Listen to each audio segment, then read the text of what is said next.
Yes, so beautiful people, how you guys doing today? Hope you guys are doing beautifully well. In fact, now about this gist right now, they said OleTik right now is actually having her own secret agenda, like she's trying to plan, strategize herself because obviously everybody is fighting for their right. Everybody is making a statement. Everybody is making a point. Everybody is making something that will actually favor them. Otherwise, they will not agree because they want a situation whereby everything will play according to their rules. Because obviously, they said that they actually want fairness, of which Kabiesi has been trying to explain to these people that it is not like that. It's not the way you people see it. Okay. Now they said the palace, had become a house divided right now. And with Queen Naomi's return and the councils whispering here and there about the prophecy and how they have set Ebony's, Ebony's angers, like right now her angers is a blazing right now, like the anger is too much.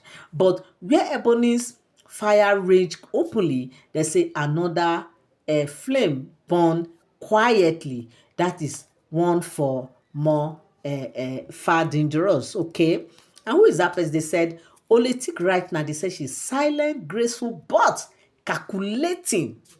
Why Ebony fought with, open, everything is just open, but OleTik choose another weapon, which is strategy. She's trying to strategize herself. Why Ebony, her own is just everywhere, like we are seeing it. I'm not happy. I don't want. Why this one, that one, but OleTik right now, she's just doing her own calmly. She know they talk. She know they carry body. She know they do no gra, but she dey strategize her own, like her own is just strategy.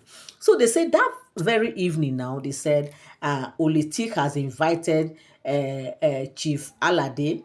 When he invited Chief Allad, an elder known for his influence and his doubt about prophecy. Yes, so in fact, this man is one person who they said that it doesn't really kind of believe in all those prophecy and stuff like that.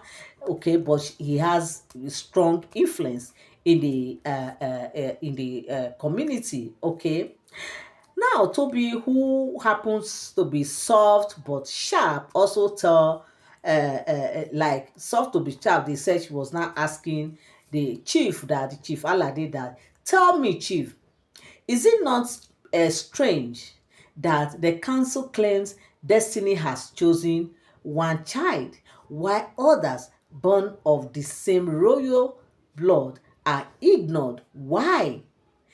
Because obviously they are seeing it like it's supposed to go round. But crown is for one person. If at all, this thing is actually about the heir apparent. Okay, if really is about the heir apparent, then they should know that they cannot obviously crown all the children. But the controversy here, the argument here is that this one is saying her own is supposed to be, this one is saying her own is supposed to be. Now, why all this? Because obviously Tadenikawo is the eldest, is the eldest among these children. So if you want to go by that, by age, definitely Tadenikawo is more positioned than every other child. But obviously what Kabiesi is telling these women is that it's not about being the crown, that the Yoruba culture does not follow that pattern, that it is not like that. It's about choosing Tade to be like his right man son, because obviously he will be the first to grow older than every other son. So you just want to crown him as the heir, like somebody who will be there whereas he's growing, person that will be in charge of things,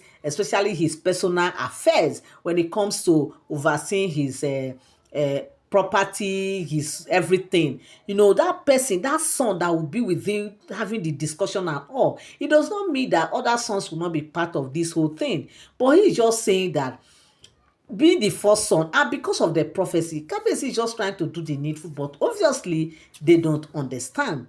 Now they said after OleTik now asked the Chief Allad, now they say Chief Allad hesitantly, hesitantly now, he now went and he said, Olori, what the oracle spoke, the priest confirm it. Who am I to challenge what has been declared? Because obviously he's one person that he does not really have this time. But of course, now that OleTik has asked, he said, obviously, who is he to challenge what has been declared? So obviously now, OleTik is like, hearing closer, voice low. They said, OleTik leaned closer to the elder and was like, oracles can be swayed. Don't you know that? Priests can be persuaded. Do not be blinded by Queen Naomi's return that if Kabiesi crowns her son, the palace will tilt forever in her favor. And where will that leave the rest of us? So now, even with all this thing they are saying, if the thing favors her, what about Ebony? This is one thing these people don't know. And mind you, other Oloris will still bring forth their own sons. Yes, that is their belief. That is what their belief is. They are believing that this thing will definitely happen one day. So why then? Why the argument? So her words were like, in fact, were like kind of strong words wrapped in honey. Okay, calm, but in fact, they are not just good at all. And the chief also, though uncertain, could not deny the truth in her warning. That's just it. I just said you cannot deny the truth. Now, why Ebony shouted at the Olori, at the OleTik, was gathering whispers. While Ebony was there shouting, doing all her talk, OleTik was there gathering whispers in the dark. Chiefs, merchants, even servants. She sought out anyone who doubted Queen Naomi's Queen Naomi's son, that is Tadenikawo. Okay. Now, meanwhile, they said Queen Naomi remained unaware of the storm brewing behind her back.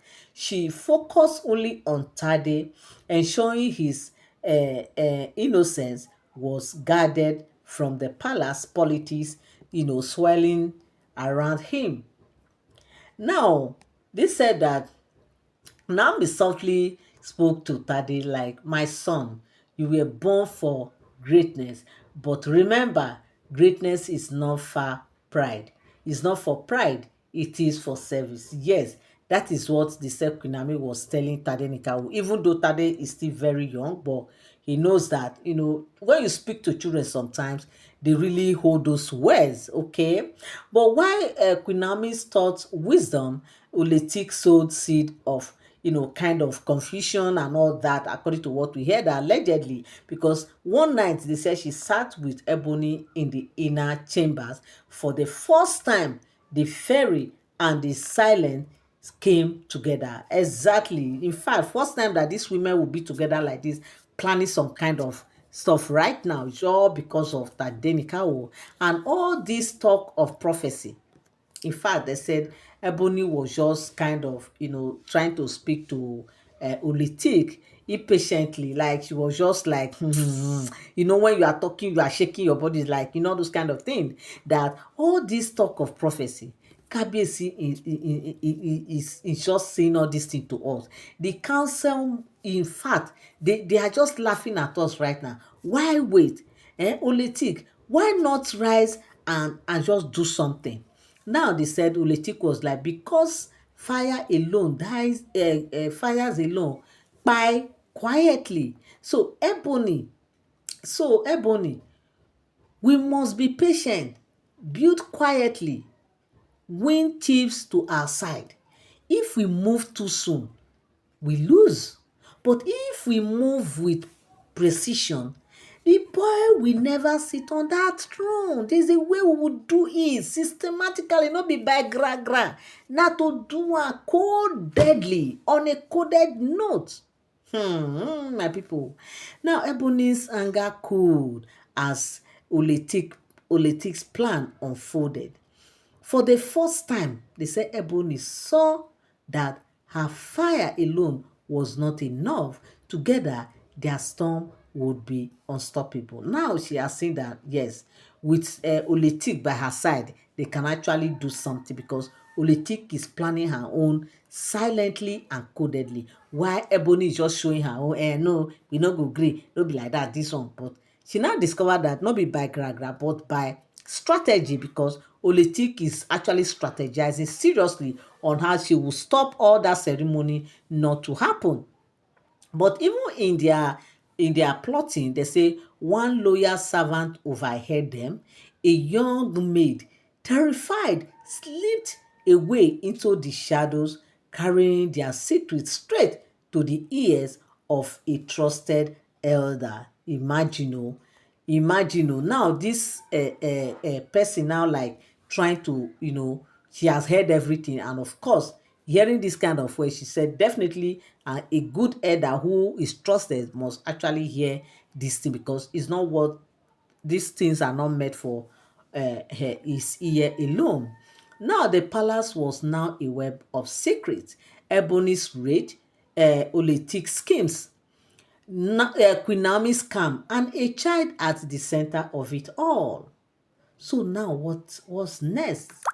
Every move, every whisper, every promise of loyalty was now a step towards either unity or destruction. My correct people, what do you guys think is actually happening right now? Do you guys think that with all these things that has happened, that with all the intrigue and everything that has happened, do you guys think that all everything will work out? Like, do you guys think they'll be able to stop all their plotting, all their schemes that is going on right now? Just come down the comment section and drop your opinion, what you feel about this very gist, because obviously a whole lot is about to go down right now, because secrets is no longer secret. A secret is about to be air. And of course, once they says one person here, it is obviously no more a secret. So my correct people, thank you so much for always standing by. Thank you so much for tuning in. I love you all. I appreciate you. God bless you. Till I come your way again, have a beautiful day. Bye bye.